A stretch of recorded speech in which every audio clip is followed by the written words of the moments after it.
Taon-taon, ginaganap ang Bayanihan Expo kung saan nagtitipon-tipon ang mga volunteers upang ibahagi ang kanilang mga volunteerism efforts.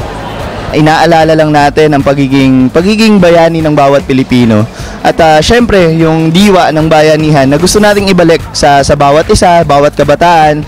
Sa pinagsamang lakas at pagtutulungan ng mga ahensya ng gobyerno, lokal na pamahalaan, Gawad Kalinga at Pilipinas Natin, dinigsa ang SMX Convention Center noong October 6 ng libo-libong bayaning volunteers na nagmula pa sa iba't ibang lugar sa Pilipinas.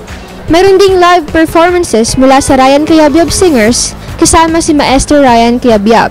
Naghandog din ng makabayang awitin ang magaling na songwriter na si Noel Cabangon.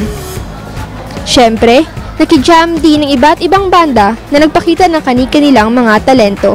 Dumalo si Secretary Sonny Coloma ng PCOO, Secretary Gil de los Reyes ng DAR at ang head ng Governors League na si Boy Umali.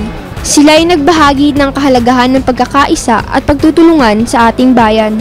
Pinaunlakan din ng event na ito ng ating Vice Presidente na si Jejo Marbinay. Bayanihan is partnership.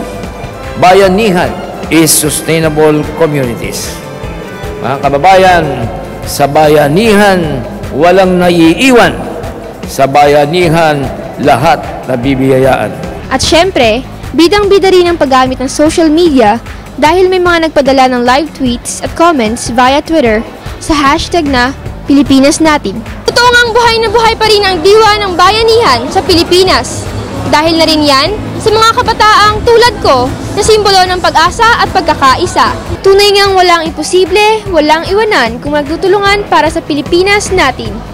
Ito po si Marian de la Serna ng La Consolacion College Manila, ang inyong reporter ng Bayan.